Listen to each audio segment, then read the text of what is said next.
What's going on, YouTube?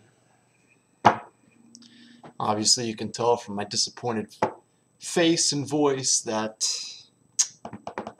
I knew it was going to happen. I mean, I knew Nadal would win, but I thought maybe this would be the time Federer would finally, at least steal one from Nadal. But that was just a tough match, and I think the only way to recover from this loss is to have a little Dunkin' Donuts donut and a little coffee. So there's not really, no better way to start the morning than with a little D in your mouth. Am I right? I'm kidding. But I missed the first set.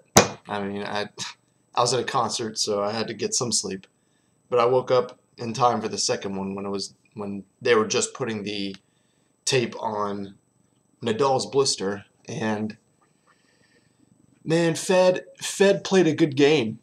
Fed played not really what Fed was playing at the level when he was playing against Murray and Tsonga, but it was still pretty good. I mean, he could have beaten, I don't think anyone else, but definitely not Nadal or Djokovic. But he probably could have beaten another lower seed. Maybe probably even Federer at this point, but it just wasn't the normal Fed that we have seen in the previous games. I mean, it's as if his game plan, which is the game plan that I've been saying, was that to attack the net, attack his backhand. Nadal just had every single answer for that. Fed was not getting his first serves in at a normal rate. He was at least like 60%, 64% first serve, and that's not really Federer-esque. He did, and also the break points. When he got a chance, Nadal was just serving so well. It was just a completely overpowering game by Nadal. I mean, I think Nadal just, maybe he saw that the analysts were not giving him as much credit because of his injury. The way he played against Dimitrov, 2 days ago, he had 8 double faults, and they're saying, maybe the blister will be a setback, and it did not show at all during this game. I mean, I think Nadal only double faulted twice, while Federer double faulted once, but Federer could not get anything on his serve. He could not win any points. It was such a battle. I think Federer finished with like a break chance percentage of 1 for 2.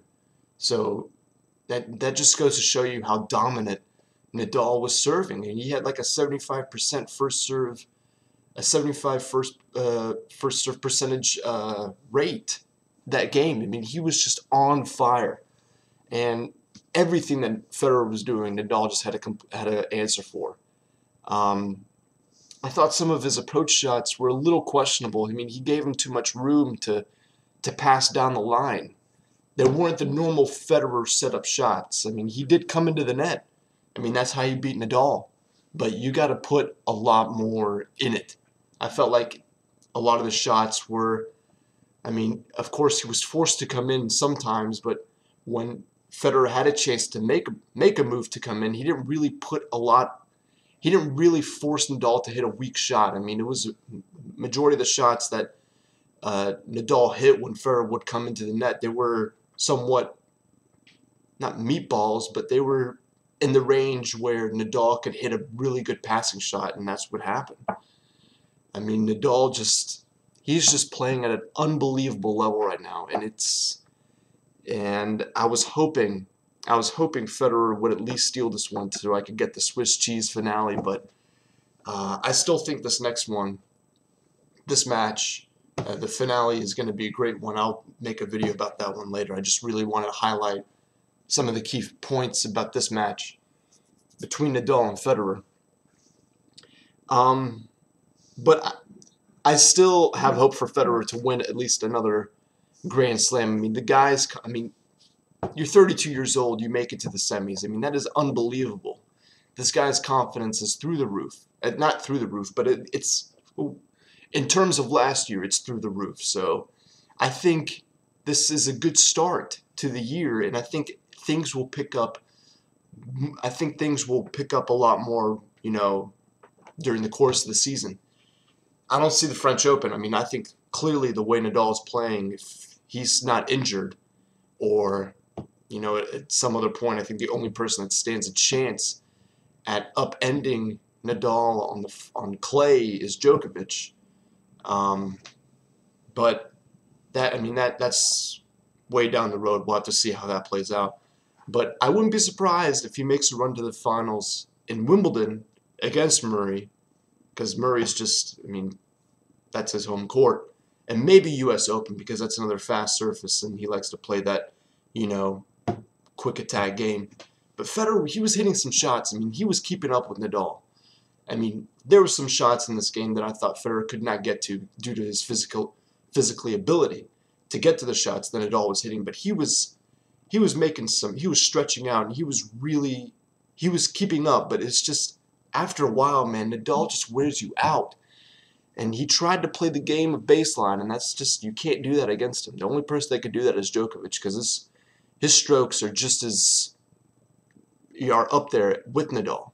But Nadal's backhand, or the righty forehand, he was really, it was impressive. He really turned it on with that backhand, because everyone knows you attack his backhand. And he was hitting some unbelievable angles on some of Federer's returns and shots. So, I really wouldn't say that Fed played a bad game. He played a decent game, a pretty good game. He made some questionable move-ins when he was coming into the net, to set up a setup shot. But it was just all Nadal. It was Nadal all the time, and 3 sets. That's oof. I was hoping Federer would at least win one, make it somewhat respectable, but Nadal just completely overpowered him. So kudos to Nadal. Seriously, the guy is playing at a ridiculously superhuman level. But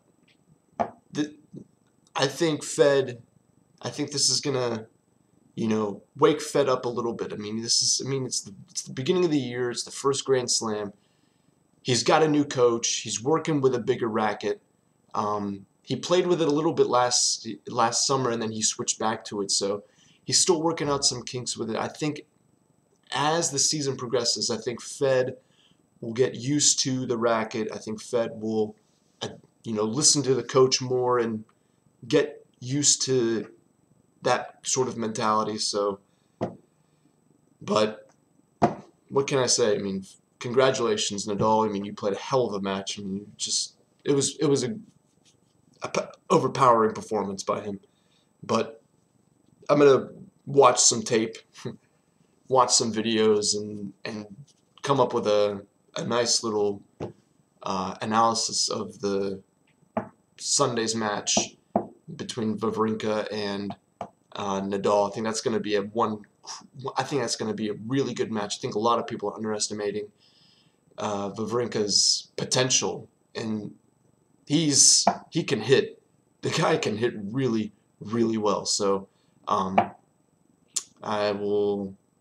that should be coming up probably at least tomorrow. If not, but tomorrow, then today's Friday, so yeah, it'll come up at least tomorrow. So all right, well, Fed, good job, but Nadal, you're crazy. You're insane. You're too good.